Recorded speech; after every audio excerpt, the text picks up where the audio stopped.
at a time out to the fire pit. They went up so fast that, you know, each batch was done before I got back with the next load. If that tree up and a smoker would have come and dropped a cigarette butt in that tree, it would have gone up like a church. Yeah. I mean, whoa.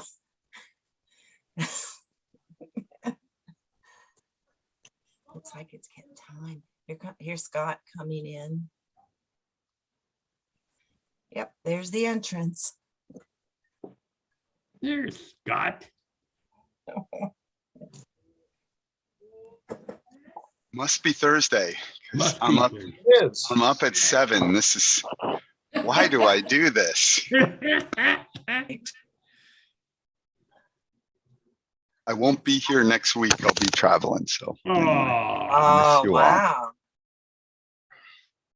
See, I want to go here and I want to go.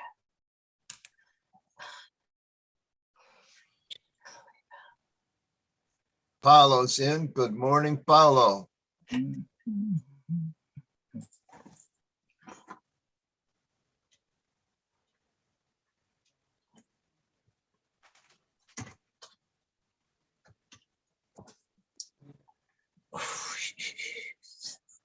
Right? Paulo, you there? Yes, I am. Good morning. Good morning. Okay. All right. Good morning, everyone. It is now 7 a.m. and that means it's time for our Earlybird Toastmaster meeting. I am Randolph Bastine, your Sergeant at Arms.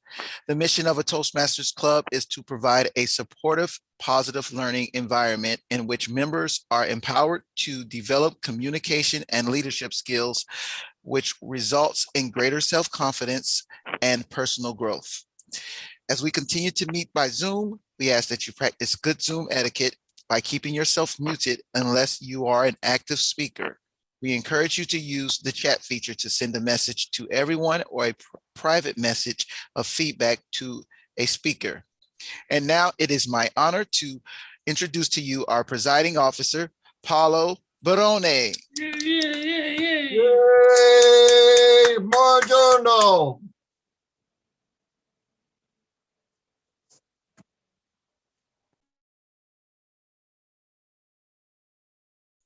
Somebody's muted. Paulo, che si dice? I didn't realize I was muted. You didn't hear anything, but the body language was there.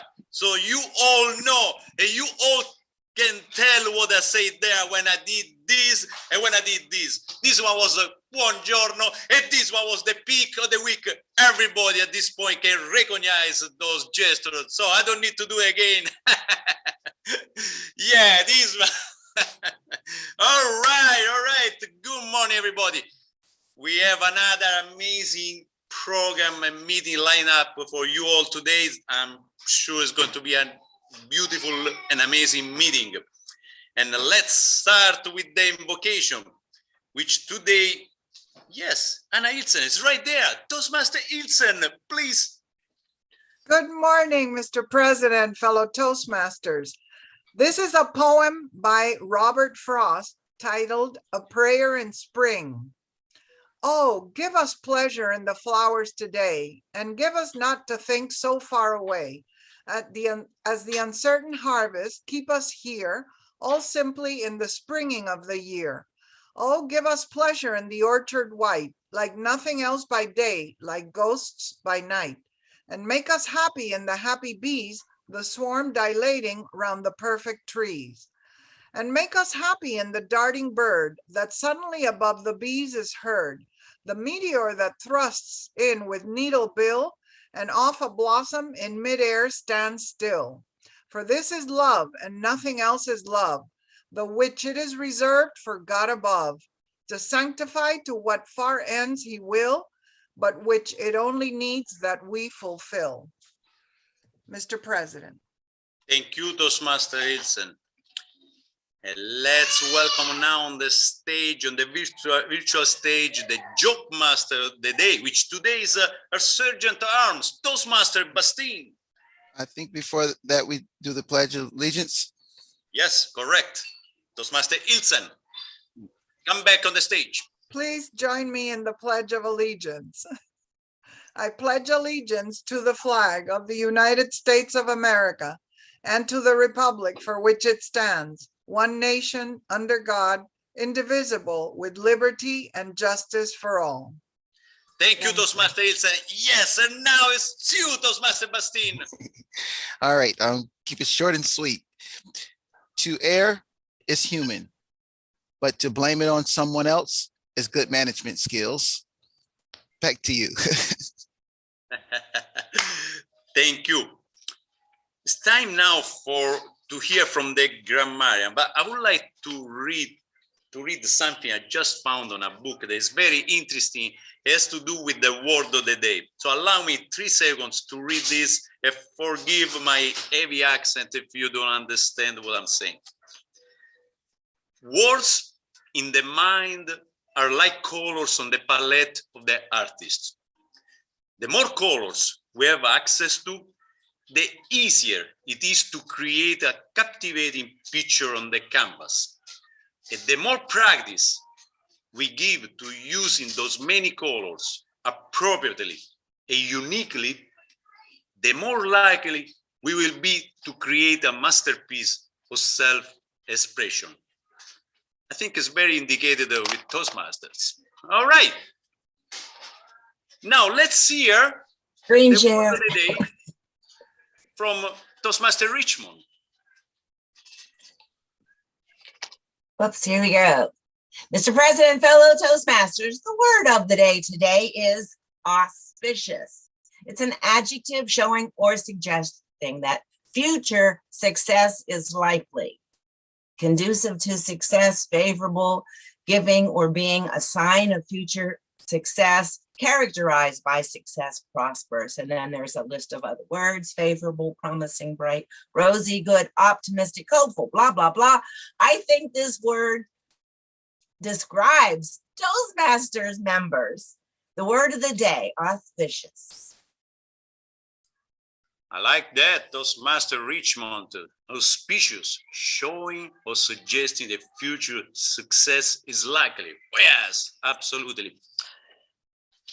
And let's move to the self-introduction, starting with the gentleman showing right here on my upper corner of my display, Toastmaster Bastien.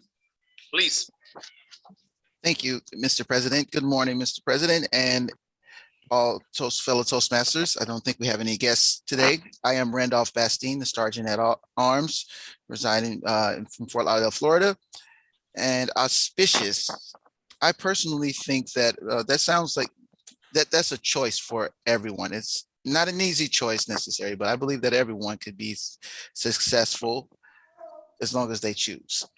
Back to you. Thank you, Toastmaster Bastien. And let's hear now from Toastmaster May. Mr. President, fellow Toastmasters, good morning. My name is Scott May. Starting in the morning, I head out for a week with 2 brothers on a very auspicious motorcycle trip through the Blue Ridge and Appalachian Mountains. Fingers crossed, rubber side down.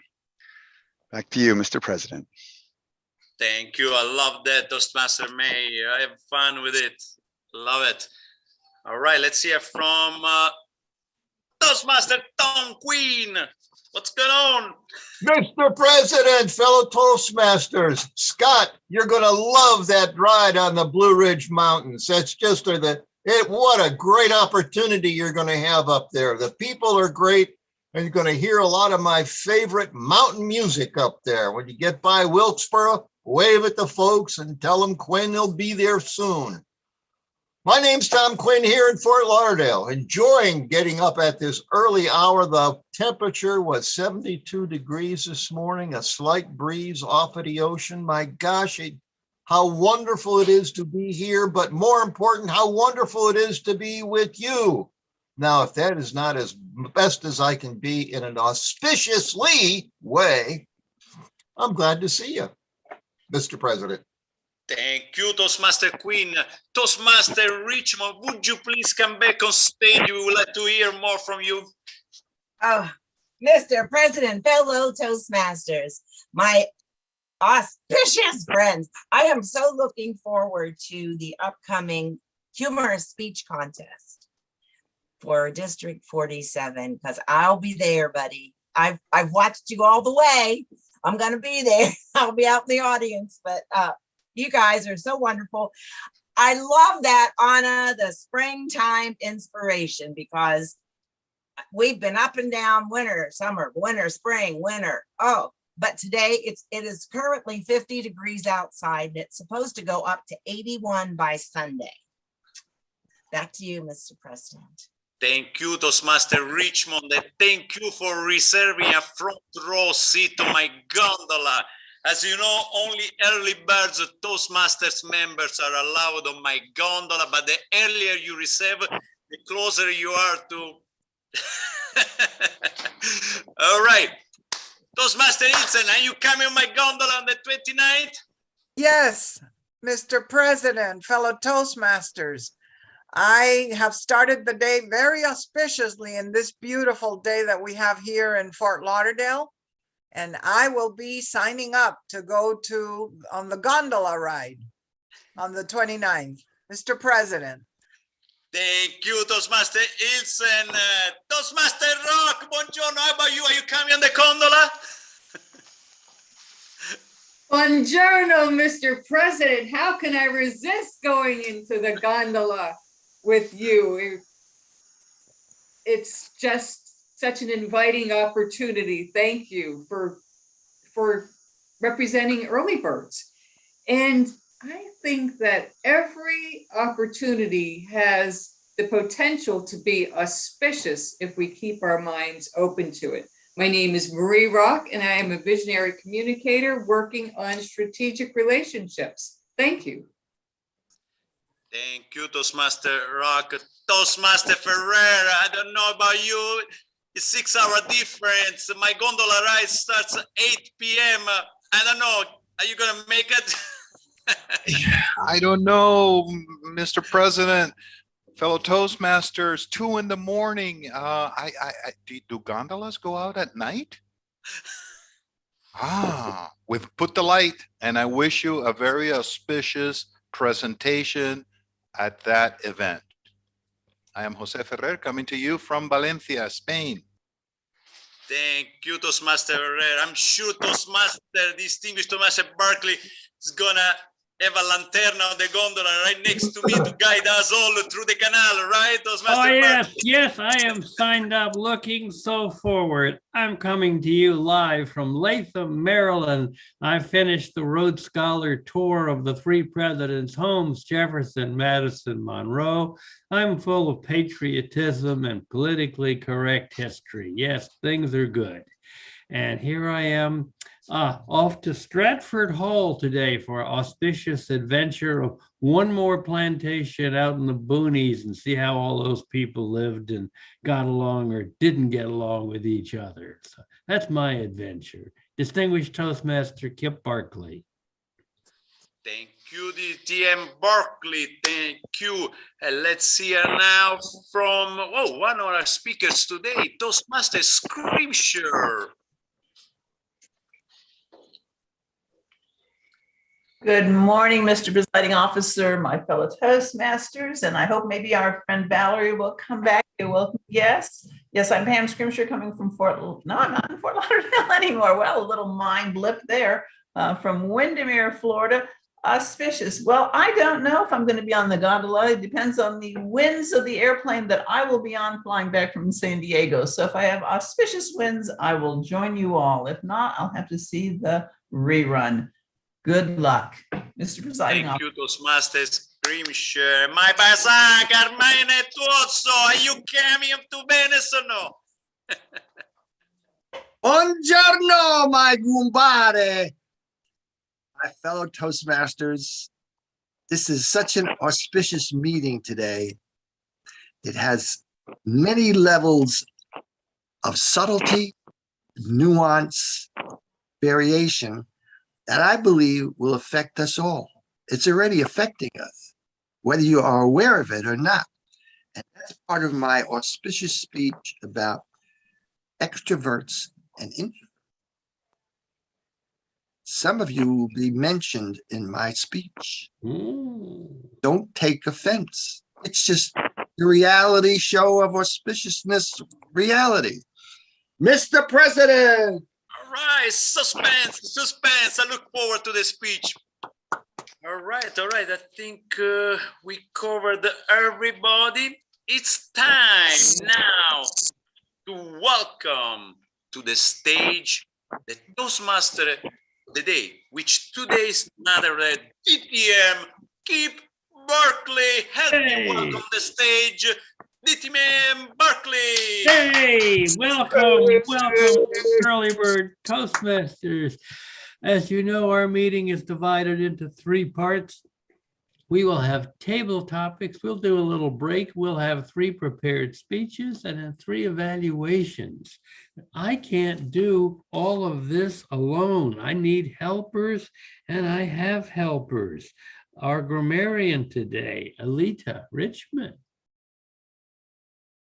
What do you do? Oh, well, I should be listening intently. The grammarian, in addition to giving the word of the day, which we all know by now is auspicious, the grammarian will listen for use of good and lively language.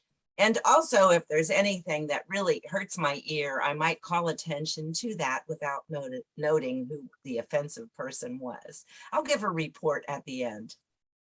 Excellent. Excellent. We have an counter today, 2. That's Yes, Anna. Mr. Toastmaster. The counter is responsible for noting the speaker's verbal pauses. That is the ahs, ers, you knows, likes, etc. The offender will be reported at the end of the meeting. Mr. Toastmaster. Thank you. Thank you. We have a timer. That is Randolph. We appreciate him doing that. I can't do that in Toastmaster. I'll fall down and hurt myself. But it's not my opportunity to fall down and hurt myself. It's other people's opportunity, because we're coming up here on table topics. To lead us in that is Marie Rock. Go for it. Mr. Toastmaster, fellow Toastmasters, distinguished Toastmasters, table topics is the opportunity for us to do our impromptu speaking and truly to become better listeners, better conversationalists, and just have a more auspicious relationship with other people.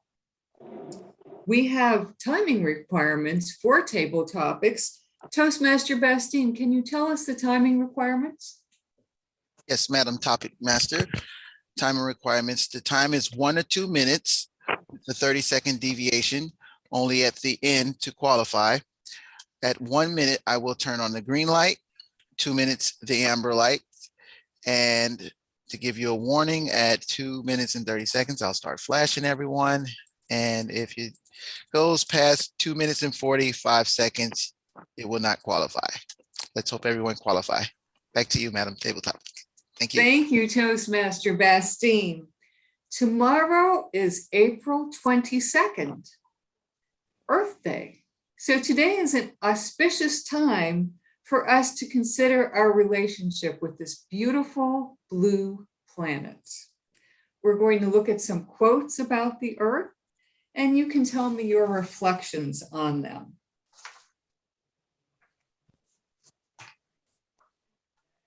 April put a spirit of youth in everything. William Shakespeare. Do you blossom? Toastmaster Alita Richmond.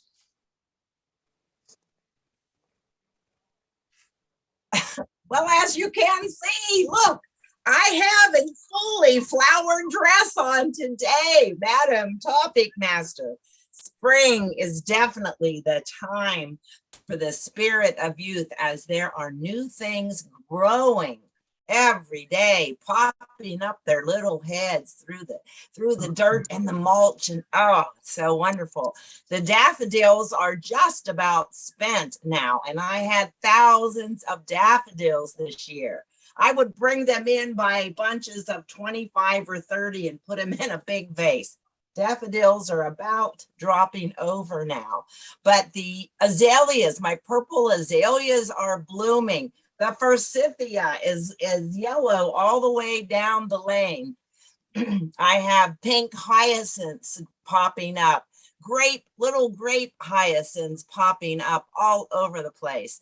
And of course, the trees that have been bare skeletons for months now, have little blossoms popping up. It's so wonderful. My raspberry bushes are having little teeny tiny leaves popping up, ready to flower. Yes, the spirit of youth. Spring is definitely the time of year when things just blossom. It's wonderful. Back to you, Madam Topic Master. Thank you, our ever vivacious leader, Richmond.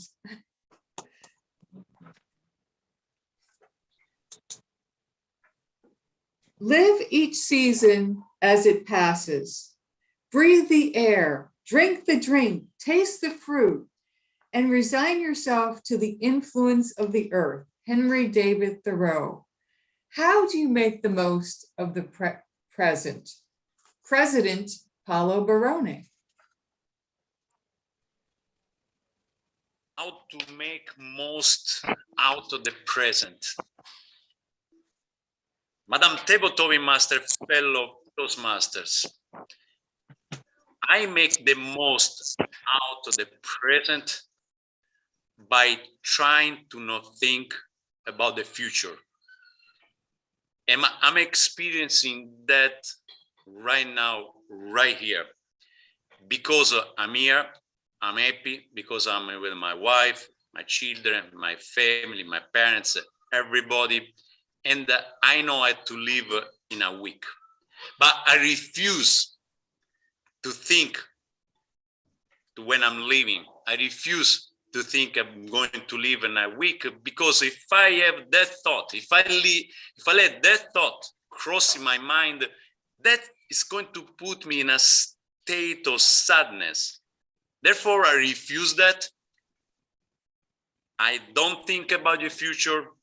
I'm going to focus to these days 100%. I'm going to enjoy 100% of myself these days.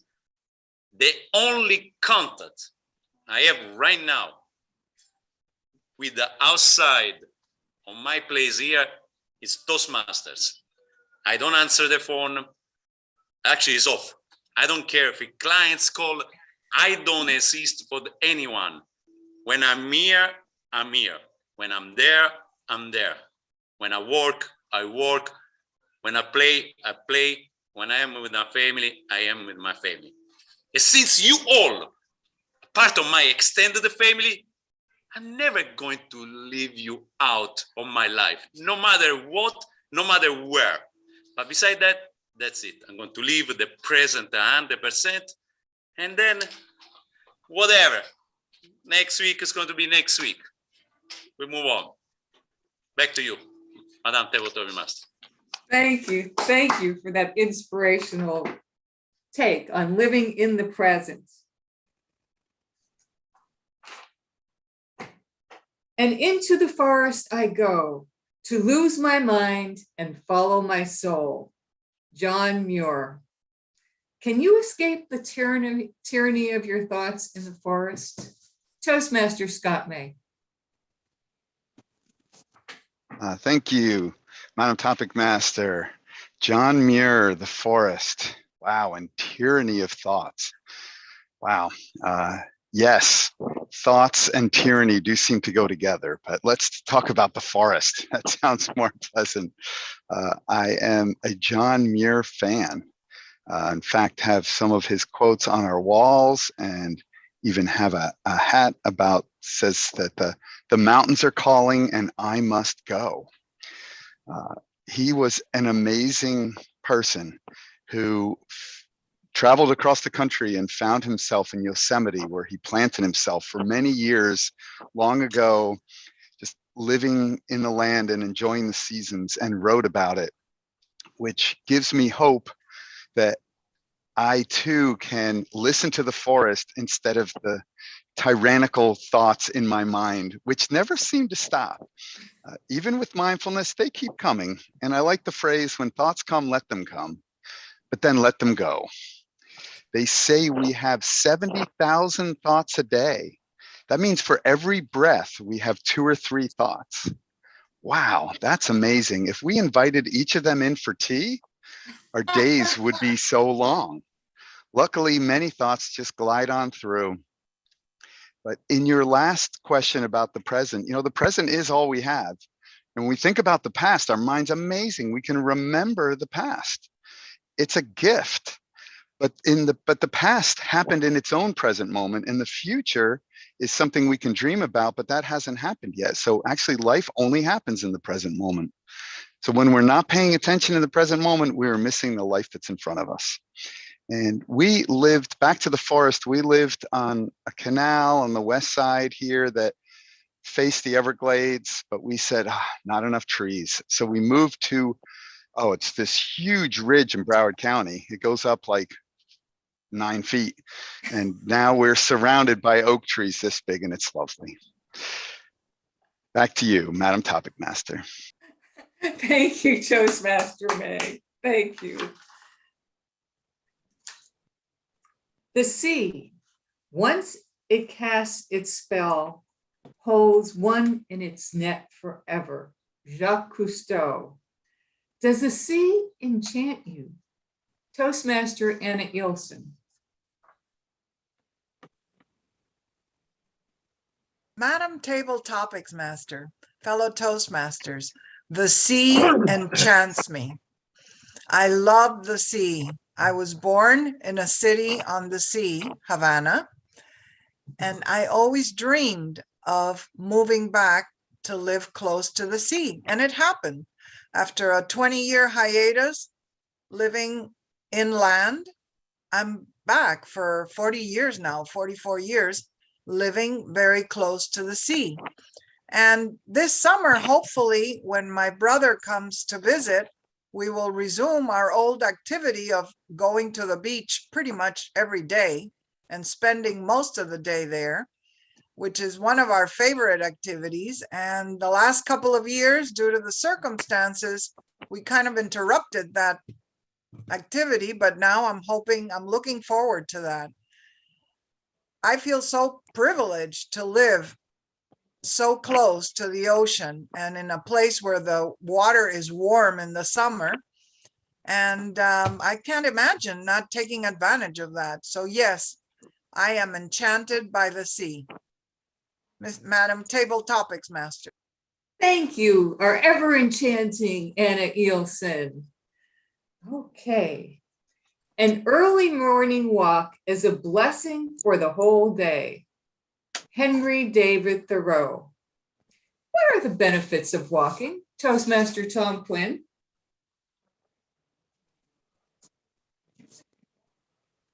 What a great question. Thank you very much, Madam Table Topic Master.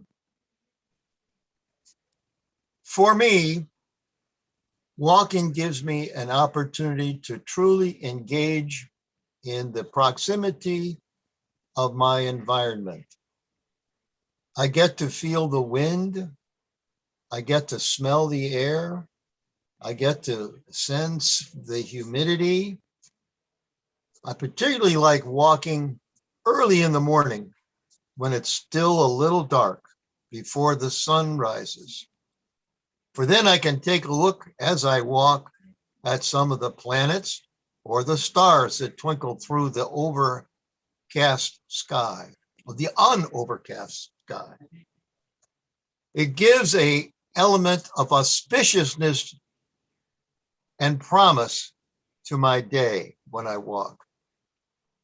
And I ignore maybe the aches of my toes and the feelings in my knees and the hips that might be creaking because I'm a relatively older gentleman, older for sure, perhaps not so much a gentleman, nonetheless, still a struggling person.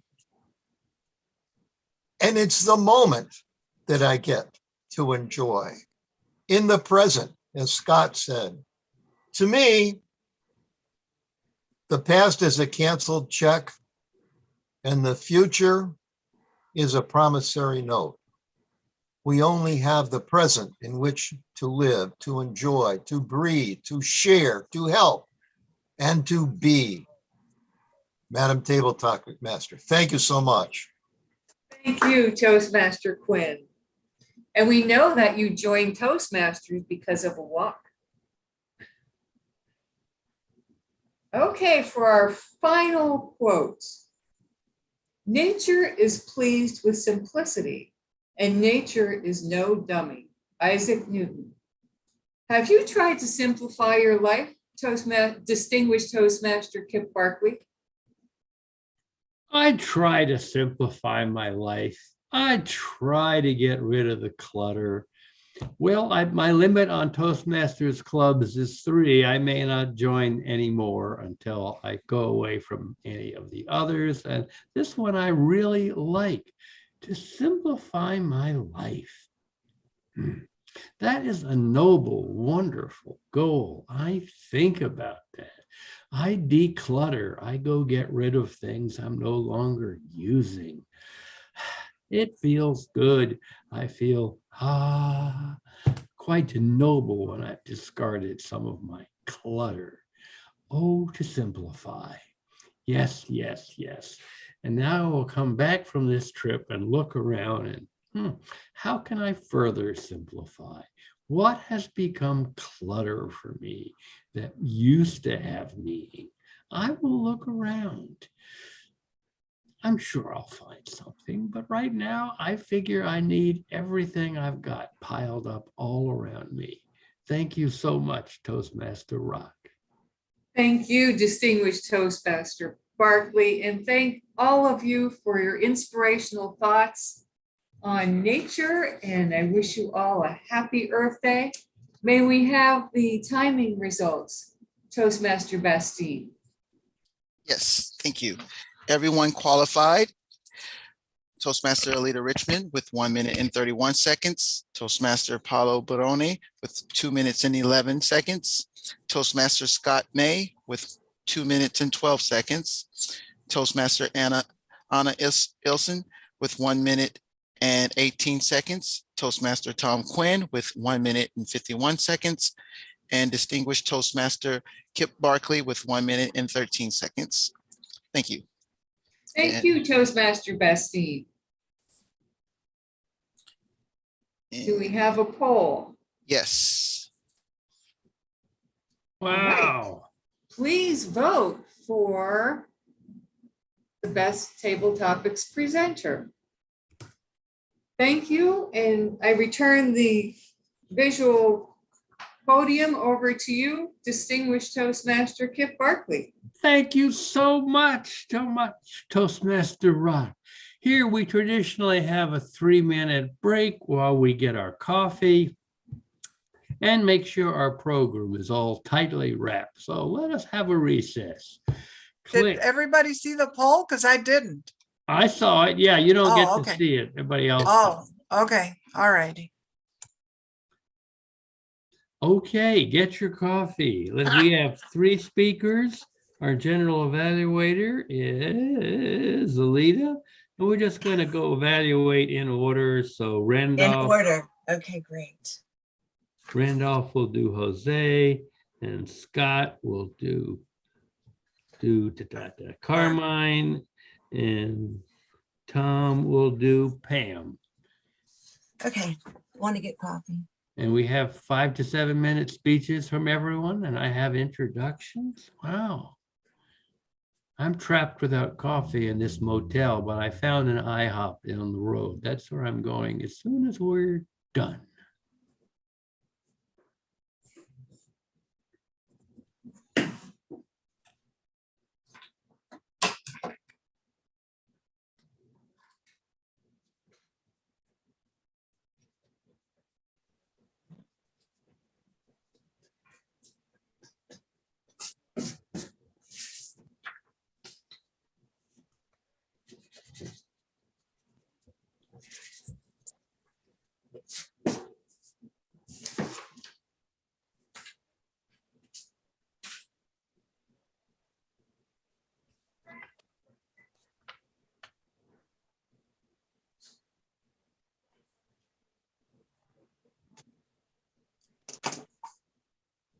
Where's my little puppy cat?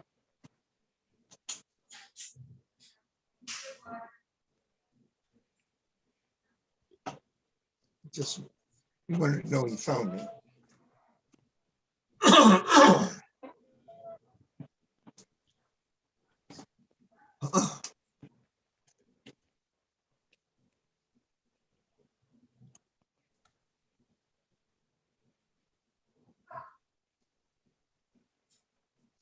My internet connection is unstable. Oh dear. You still have an auspicious promise of a smile and an attitude. And that's what counts. Electronics don't hold you.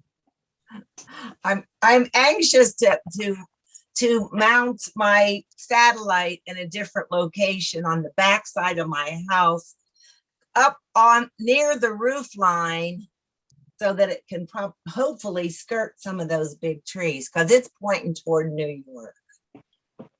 Or, well, no, it's pointing northwest.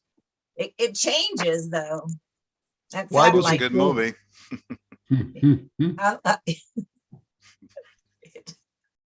Oops, one time. Okay. All right, But you sound a lot better, Alita. you do. Oh, It sounds tremendously better than through the phone and that stuff that you had going. great. Thank you. I appreciate that. Well, looks like it's been about 3 minutes or so. So let us call this meeting of early birds back together. We have prepared speeches, 3 prepared speeches this morning.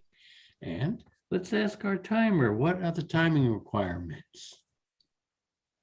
Thank you. The timing requirements for prepared speeches are, today I believe all our speeches are 5 to 7. So at 5 minutes, you will get the green light.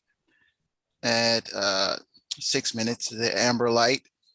It's with a 30-second deviation. So at 7 minutes, the red light, and just before, I'll start flashing everything everywhere. So then that means you want to stop so that you can qualify. Thank you. Thank you. Thank you very much. Okay. Our first speaker, he does need screen access for PowerPoint, but Yes. as is often the case, things can evolve into simple things can evolve into true ambassadors of the world. In today's presentation, we will get a taste of Spain's most famous culinary experience. Here to share with us Spain's passport to the world is Toastmaster Jose Ferrar. Thank you, my fellow Toastmasters, and welcome to the world of culinary delights.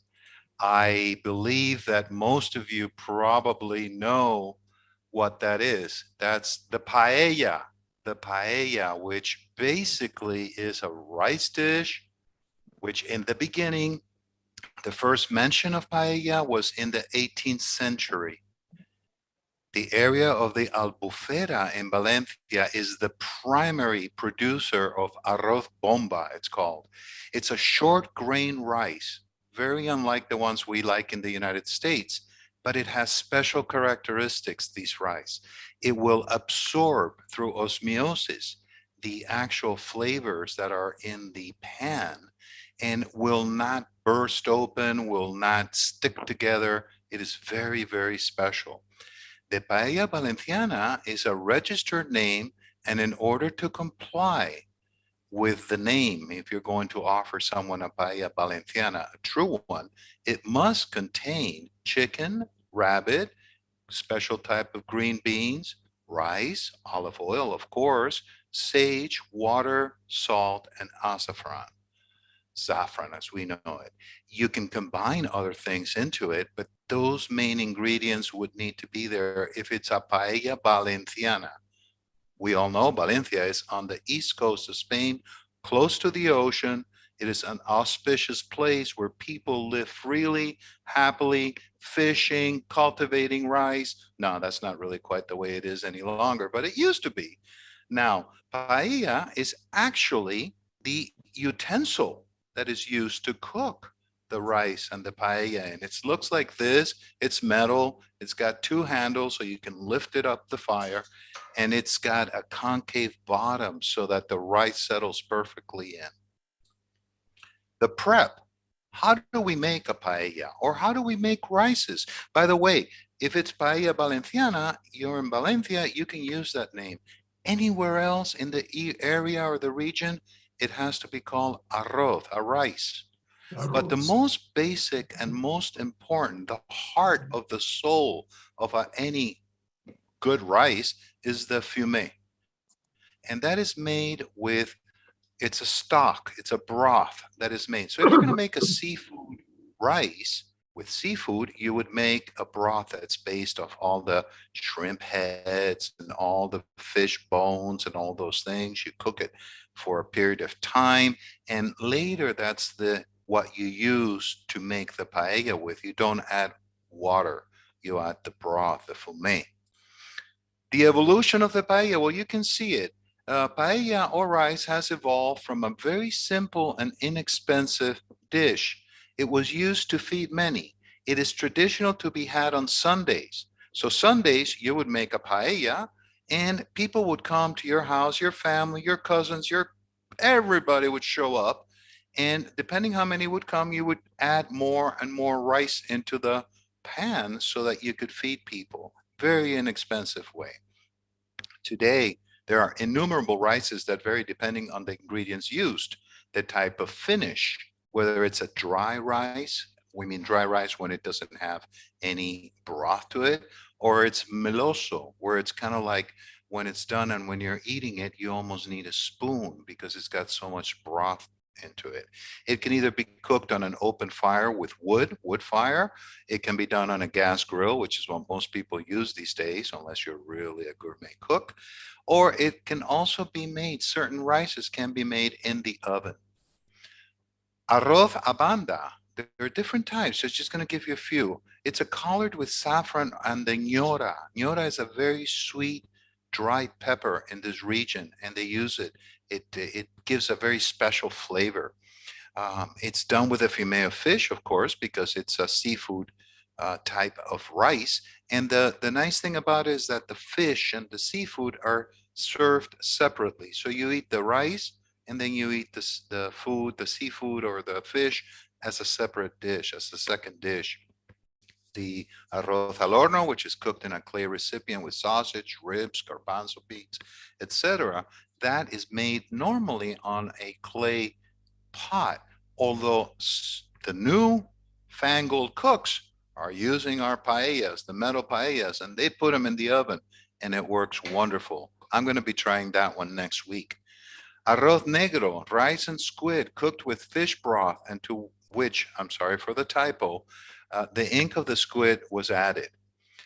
Now, this is interesting, and our president, Paolo Barone, probably knows this, but places that had a large influence, Spanish influence, like the Kingdom of Naples, you can find a variety of paella. It's called the tiella of Bari or the tageda of Salento in Puglia. These are made, as a variation with rice, potatoes, and mussels. So here are some of the examples that you can see. A paella valenciana on the left, it actually has, that one is not a paella valenciana. Can you tell me why? It's got seafood. And remember, I told you the paella valenciana is the chicken, the rabbit, etc. The one in the middle, black rice, that's the one with the calamares and squid. The one on the right, I'm going to be testing you. It's a meloso, right? That's a rice that's made with lobster, and it's meloso. So different strokes for different folks. And the next step, it's a delicious, fun, and social cooking activity. It's not hard to do. And with my personal instructions, you will not fail. So will you take a chance and cook your paella today? Before we close, one more important thing. If you are a traditionalist, you would drink it with white wine. If you are a little bit politically incorrect, you could drink it with wonderful red wine. I am going to toast to your health right now. It is not 7:30 or 8 in the morning. It is much later. Time to drink and eat paella. Back to you, Mr. President. Thank you so much. Thank you. Thank you. Oh, I have to replan my breakfast plans. There's a Spanish place up the other way from the IHOP. I have no idea what's on the menu. I could just go in there and say, give me number 2 and see what happens. Our next speaker, our resident philosopher. I expect to see him sitting on the top of a mountain someday in a saffron robe or something like that. But that's on another day. Here to share with us Toastmasters, a combination of introverts and extroverts, is our very own Carmine Tuzo.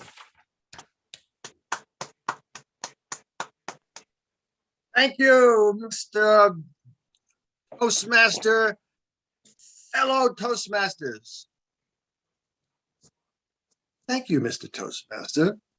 Glad to be here with you this morning, fellow Toastmasters. I just gave you 2 versions. Which one was the extroverted version? Number 1 or number 2? The extroverted version. Raise your finger. Which one was the introverted version? Number 2. Paul Jung wrote about this in about 1920, 22, and then he repeated it over the years of his work as a psychiatrist and a psychoanalyst in the analytic tradition. And it has to do with energy. Life has to do with energy. All life has to do with energy. Extroverts are very reactive to life.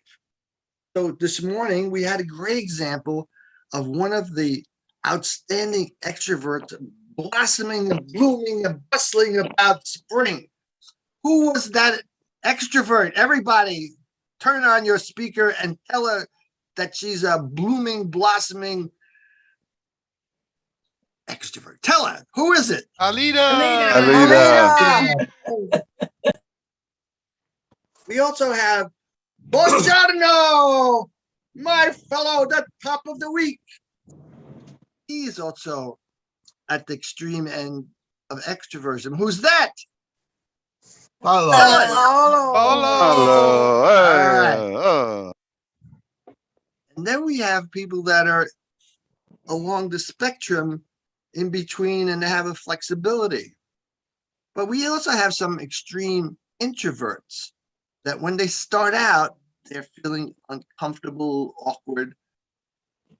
And one of them is today's timer. And who was that extreme introvert when you first saw him? Everybody? Randall. Yay, Randall. Now, one of the things that happens in Toastmasters is you get to play different forms of expression. It's much more comfortable to be around extroverts because they do all the work for you.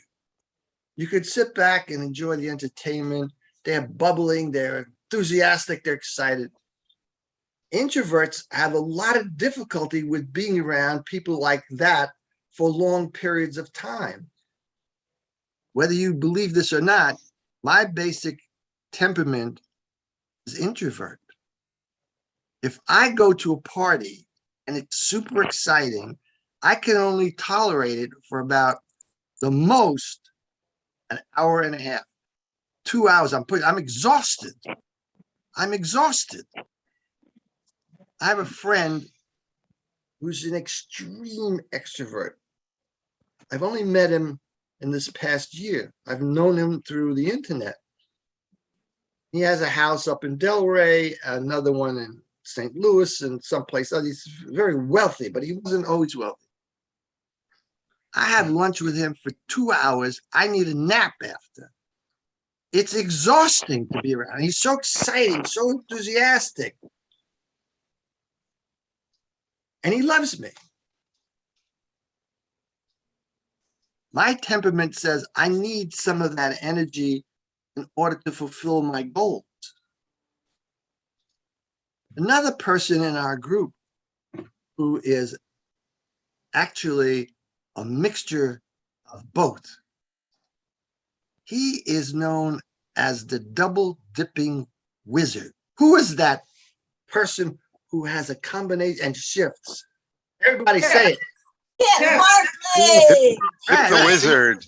Right. So you're getting the sense and the feel of this energy movement. Now, we also have had a new person show up as a guest, and it was described this person as shy, retiring, a writer, very astutely listening and watching. And she won the table topics and was so excited and enthusiastic. One of the problems with introverts, if they achieve a high level, they don't come back because they say, I can't go any further than that. I was like coming out of my comfort zone so high, I can't do that every time. So we've had people come and then after one speech, leave and never see them again. Some of you may remember some of those people. And it's the persistence of what are you willing to do to come out of your particular comfort zone? So the challenge for extroverts is to stay in, reflect, ponder, contemplate. They're uncomfortable with that. It's like action. I need to plant more dahlias and more iris bulbs, and I need to see the grape blooming all over the place, and I need to make paella Valencia. That's what extroverts do. And that's okay. That's good. We need them. Introverts are needed too. And so our other brother, who's developed now into a mindfulness person, is beginning to go and develop further what aspect of his dimension of extroversion, introversion. You all know it. He gave us a speech about it. Who was that person? Come on. Scott. Right. And that's developing the balance. That's integrating the energy systems. I am not one thing. I am, as was read in a lot of the poetry by Anna Ilsen today, as well as the poetry of Table Topics, the integration of the outer and the inner. Remember, you're not one thing, you're everything. God bless you all. I will be seeing you periodically now because there's a lot of change going on in my life. Namaste. Thank you so much, Carmine. Thank you. Use the chat to send Carmine and Jose little love notes in the chat. Now we have one more speaker coming up. Looking forward to this ever so. And she has provided introduction and everything else for this. She is in Pathways, Motivational Strategies. She's doing a level 5 elective, leading in your volunteer organization. Let's see. Sometimes we control life, sometimes life controls us. Is there free will, or do the fates control everything? This morning, Toastmasters Scripture will muse on the role of luck in the human condition. What's luck got to do with it? Here's Pamela Scripture. Yay! Thank you, Mr. Toastmaster. I'm reading a book titled Wealth and Poverty by George Gilder. To what should we give credit for those who are wealthy? And what should we despair for those who are poor? Well, in this book, Mr. Gilder tries to answer these questions. He looks at the macro answer in terms of wealthy nations versus poor nations. He also looks at the micro answer dealing with individuals, rich or poverty struck. Now, it could be a matter of natural resources or natural talent. It could be the result of working hard. It could be the governance under which that nation tolls. But no matter how good the resources are, no matter how much work ethic some people have, no matter how big or small the tax burden might be, there's always those who succeed far beyond our wildest dreams. And even born with a silver spoon in their mouth, there are those who manage to pursue one bankruptcy after another. How can this be? Well, Mr. Gilder is a champion of letting people free to use their talents for their own purposes. He raises low taxes to allow entrepreneurs to keep the money they've made and make more jobs and ideas and employ more people. He believes old customs prevent new innovations. And yet, even when the stars are aligned, more often than not, the reason a nation or a person is wealthy or poor is just a matter of luck. You can make all the plans you want for that 4th of July parade, but if it rains, there's no parade. Or more consequentially, if your village happens to be in the way of Attila the Hun, your future is bleak. An example Mr. Gilder provides is the year 20th Century Fox had 3 huge movies coming out. Dr. Dolittle with Rex Harrison, Star with Julie Andrews, and Hello, Dolly with Barbara Streisand. Surely these would be blockbusters raking in the dough, but they didn't. What saved the movie studio that year from these expensive films was the luck that the studio also happened to produce that critically acclaimed Planet of the Apes. Sometimes luck seems good, but ends up being bad. Thomas Edison made a fortune with all his patents, but with his success using DC electricity, direct current, it blinded him to everything else. He couldn't switch to the superior alternating current that the world runs on. To move to more modern times, how many sex tapes do you think have been uploaded to the internet? I shudder to imagine. Yet one with Kim Kardashian started a mega billion-dollar company. Talk about good luck, which spread to the whole rest of her family. Her sister Kylie was named the youngest self-made billionaire by Forbes magazine. Billionaire. Amazing. I'm not saying this family hasn't worked their considerable tushies off, but without the luck of that one specific tape going viral, they'd just be another loving family. Does this mean Mr. Gilder and I think that all you need is luck? Absolutely not.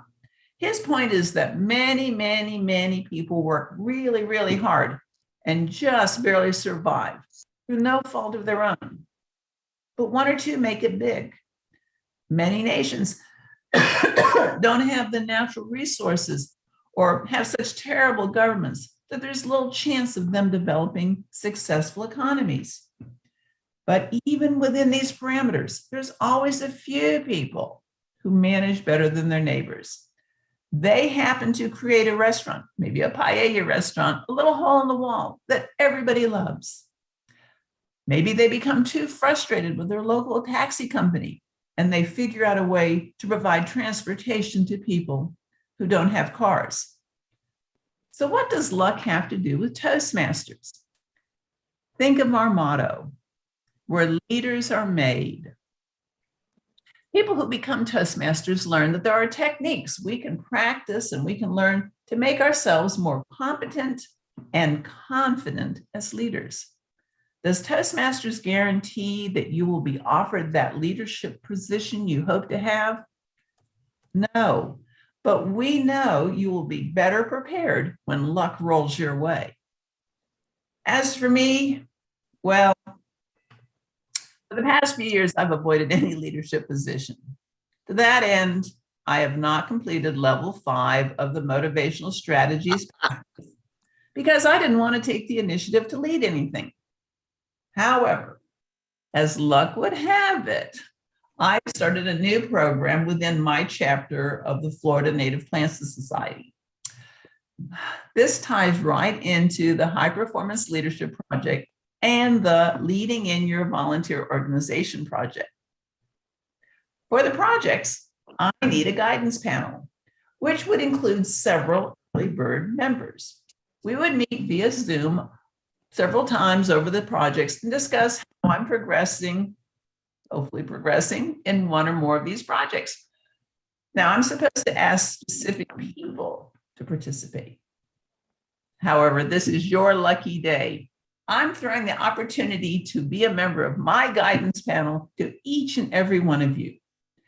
If you'd like to see how a level 5 project works before you commit to one, please consider coming on board.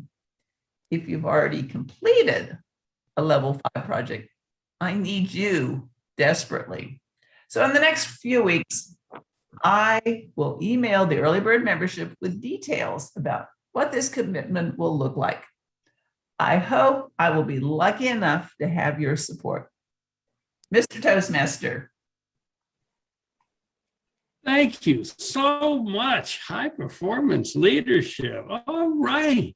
Yes, there are opportunities in our outside life where we can check off these otherwise burdensome projects.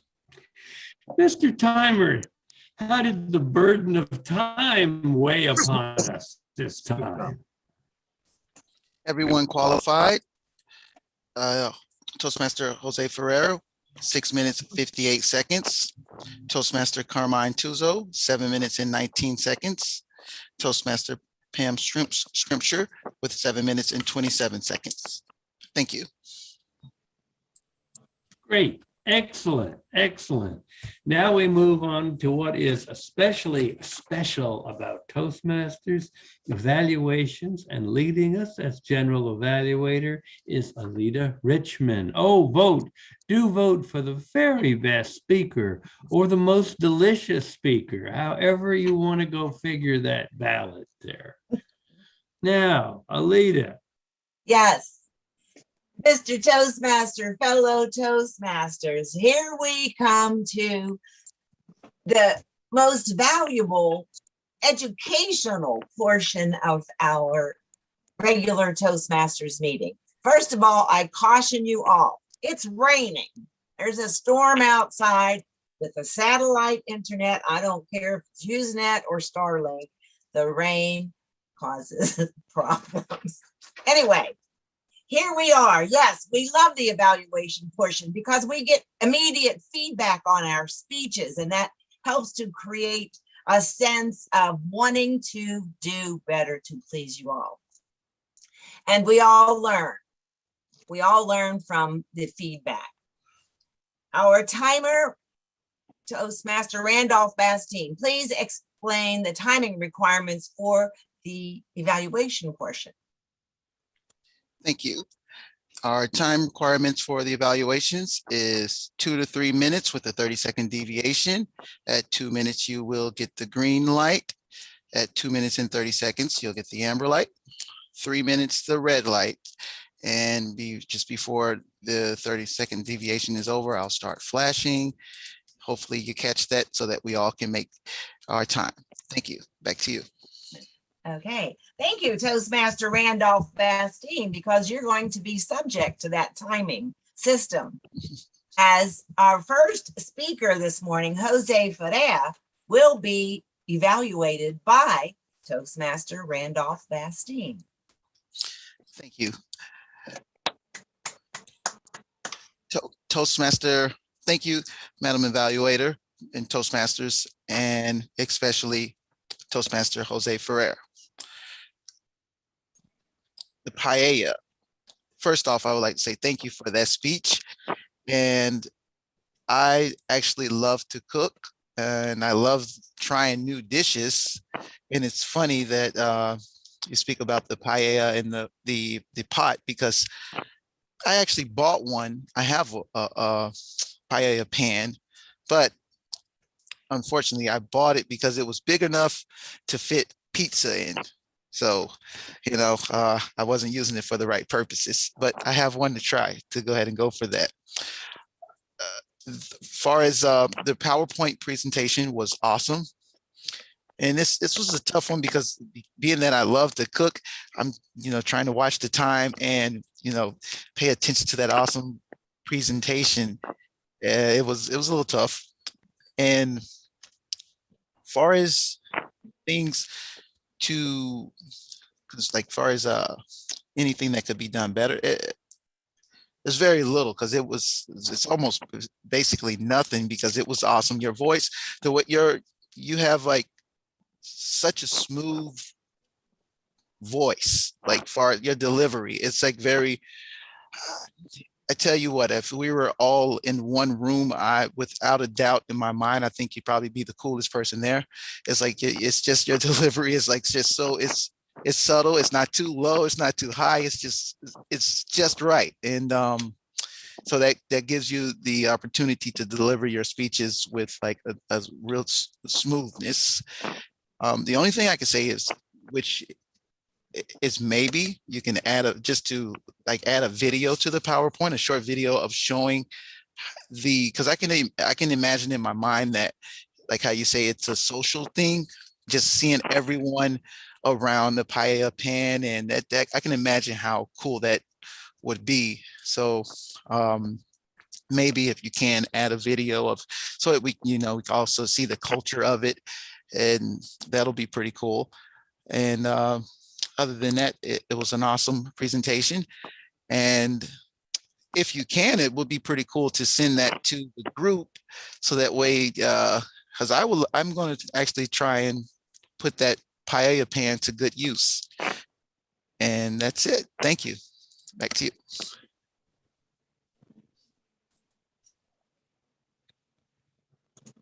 Thank you. Oh, yeah, so sorry about that. I forgot my job. Yes, and moving on, we have evaluating our second speaker, Carmine Tuzo, is Toastmaster Scott May. Thank you, Madam General Evaluator, fellow Toastmasters, and especially Toastmaster Carmine Tuzo. Thank you for that engaging speech. The title was Toastmasters, a combination of introverts and extroverts. Oh, so true, and how fun. Wow, there were so many things to love about this speech. First, you started off with a question. Was it one or was it two? To engage the audience, to bring them in, to get them off their phones, to put down their email, and to pay attention to your speech. Well done. Throughout the speech, your vocal variety was outstanding. Your use of pauses and your accenting key words really comes through and helps to keep us engaged with each step of the way. Oh, and the gestures, the blooming, blossoming, the extroverts coming out of my comfort zone and then leaning in to tell us something specific so that we perk up our ears to listen, because if he's leaning in, he wants us to really hear it. And you engaged us with questions about our own fellow Toastmasters, Toastmaster Alita, Toastmaster Paolo, Toastmaster Randolph, Kit, myself. You kept us on our toes. We could not move away because we were going to be quizzed about our own. Can't sit there and go, I don't know who that is. Have to pay attention. Well done. And you also made it personal. You talked about yourself, that you're an introvert at heart. Not completely buying it, but I believe you that you buy it. but that I believe you that you get tired around extroverts for a long time. I can certainly understand that. So making it personal brings it in too. We can relate. The more humble we are, the more we share of ourselves, the more we can all connect with the speaker. And I think that's very important. So well done. As far as opportunities, oh my gosh, I had to search high and low, high and low. So one of them, putting on my Toastmasters hat, I don't believe this was part of a pathway. Now, as an experienced Toastmaster, it's your chance to show us all how it's done, to give us newer folks guidance on how we're supposed to follow the program. So something to consider. Another thing to consider is the closing. At the very end, in your closing, you just wet our whistle a little bit with that you have a personal situation. You didn't tell us what it was, but that you will only be here periodically. Now, while that's valuable to know as a fellow Toastmaster and as someone who considers himself your friend, that's important to me to know, but it's not relevant to your speech. So with that, it was like, oh, what's this? Suddenly the speech took a different angle. And even more importantly, your facial expression changed. The smile kind of ran out with what related to whatever that news was, it appeared to me. And instead of ending with your normal upbeat smile, it kind of at the very end became a little glum facial expression. So something to consider. So many wonderful things, teaching moments, relatable to all Toastmasters, a chance for all of us to pause and ponder where we are on the spectrum of extrovert, introvert. Well done, Madam General Evaluator. Thank you, Toastmaster Scott May. And now moving on to our third speaker, Pam Scrimshire will be evaluated by Toastmaster Tom Quinn. Tom.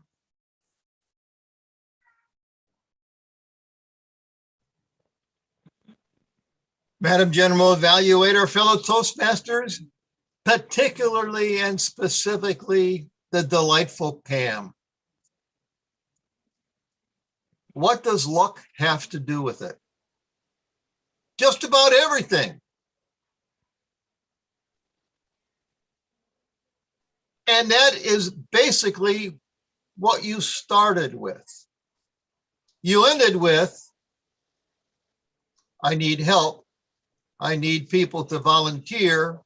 I need folks to do this 5th phase with me. And then there were things in the middle that sort of took us down what I thought to be, at least for me, I didn't know why we were talking about Thomas Edison. I didn't know what we were talking about, the rain or the luck of it or the places that it be, because what this really was a pitch. I'm doing this project with my garden club, and I want to do a fifth place or 5th step stage, and I need help to participate and help me through that. But that was at the very tail end. Your voice was good. Your sound to me was, and this is technically, you wouldn't know it, but we heard it, or at least I did. There was some scratchiness, electronic interference, something like that, at least on my end. And there's not a thing you can do about it. Practice is the only thing I can suggest. Your placement, where you're right in the middle, almost like a soldier, moved a little bit forward, a little bit back. I saw a little bit of hands, but not much. So it was sort of a flat affect, if I would say that.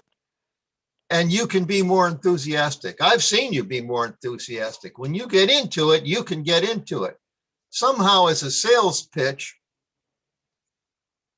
my only interest, and it's because I'm a jaded old man who has lost all of the experiences possible. But when you mentioned Kim Kardashian and the Kardashian sex tape, my ears perked up. Oh my God, that was like an espresso at this hour of the morning.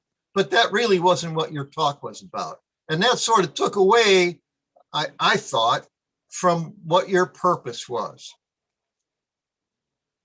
hard work. I don't know where that fits into what the purpose of your needing a guidance group.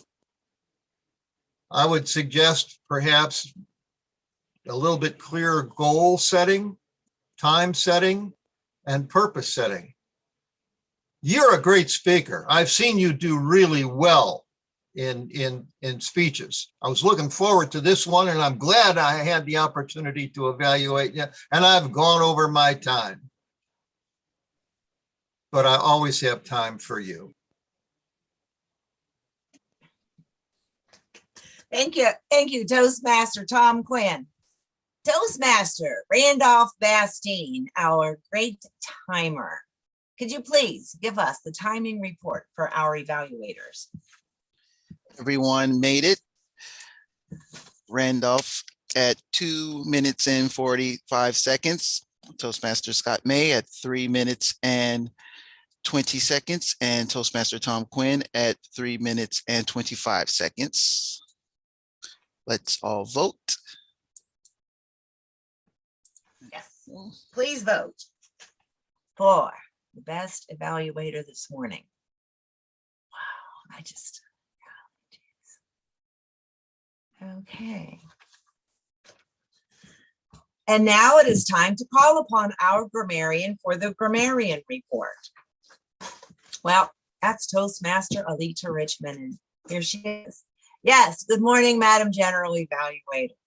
It's been a delight to be the grammarian because I like being grammarian because it's not something that you really have to do a lot of preparation in advance for. However, then I come to the meeting and, well, we'll hear about that later, but nevertheless, everybody used the word of the day, auspicious, because we are such an auspicious group.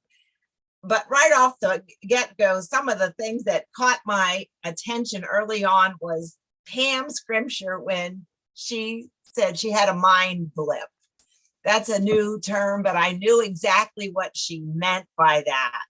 Carmine, when he, during table topics, talked about how we are levels of subtlety and nuance. The table topics were very interesting, Toastmaster Marie, and thought-provoking, yet it was something that every person could respond to. I loved some of the responses, not only the quotes themselves that you gave, but some of the ones that were fed back to us. The mountains are calling and I must go. I love that. Anna Ilson, she is privileged to live near the ocean. And Tom Quinn and his benefits of walking to truly engage in the proximity of his own experience. Paolo talking about making the most of the present. Obviously, he is a man who lives for the moment. Love it. Our speakers, great job. Jose, you just rattle off those words and explain them so that we all understand. I agree with Randolph. Your voice is so easy to listen to, so smooth, and you teach us so much. Carmine, wow, that was a great look at life and how all of our life has to do with energy. Pam, I apologize. I am going to have to refer to our YouTube because by the time you came, the rain was pouring down out there and I was freeze framing like every 30 seconds. I missed so much, but I liked your story about how, oh, I lost it already. Even those who are born with a silver spoon deal with bankruptcy after bankruptcy. There were so many things. I only got part of it, but I know it was great. I can't even know who to select because even our evaluators use good phrases and stuff. High quality today. That's my grammarian report. I return control to the general evaluator. Yes, thank you, Miss Grammarian. Anyway, now it is my opportunity and privilege to evaluate the entire meeting. And I will say this, what a phenomenal, absolutely phenomenal group we have here today. We always do have good early bird Toastmasters meetings, but today we had 3 different but very exceptional speeches. I think all of us were quite attentive to each one. And then the evaluations were so clever and provided such excellent feedback that even if we didn't give the speech, we can learn from that. Great suggestions by each and every one of our evaluators. That's all I have to say, because I know I'm freeze framing on you guys. I hate that, but it was an appreciated it from the beginning to the end. Back to you, Mr. Toastmaster. Thank you so much, Alita. Excellent. Does anybody want to hear the R report? Oh, yeah, we want the R report. We gotta have the R report. Gee. Okay. Toastmaster Scott May had 2 ums. Toastmaster Randolph Bastim, 3 ums and 2 you knows. Toastmaster Jose, 1 and 1 you know. Toastmaster Pam, 1 and Toastmaster Alita, 3 ums. That's my report. All right. Anything else? Let's see our Zoom person. Randolph, do you have any telemetry observations for us? Well, I think we're kind of mastering this Zoom thing. Once again, even though Alita may mention may mention a few times as far as the freezes, it is absolutely like a 180-degree turn. It's awesome. We can see you when we hear you. I mean, we hear you way more than we not hear you. As Tom mentioned, we you know that we're all centered in our frames, and yeah, and it's and I mean as well. I mean, we can always think about how our president likes to say, as far as our backgrounds, which is not always as easy, but we can all work on our backgrounds being a little more, sometimes just maybe a little more pop out. But other than that, we are doing great, and thank you. Excellent, excellent. Well, let's see, great meeting, but hey, we did vote. We do have some winners here. Best table topics this morning, Tom Quinn. Yay! Best evaluator this morning, Scott May. Yay! Best speaker this morning, Carmine Tuzo. All right, claim your rewards at the back of the room. Right. Okay, I now return control of this meeting to our presiding officer, Paolo Baroni. Thank you for the excellent job as a Toastmaster of the Day, DTM Barkley. And I completely agree with Toastmaster Richmond. Every week we have an excellent meeting, but today in particular was really very productive. 2 amazing speeches, a true amazing evaluation. I completely agree with what she said about the evaluations. In my case, that's a good example, because with my kids around, I needed to go in and out from the speakers, but I could pick things for the evaluations, really very useful and productive, regardless of the speech. So an amazing meeting, Thank you all. DTM Barkley, should we try to fill some of the spots available for next week?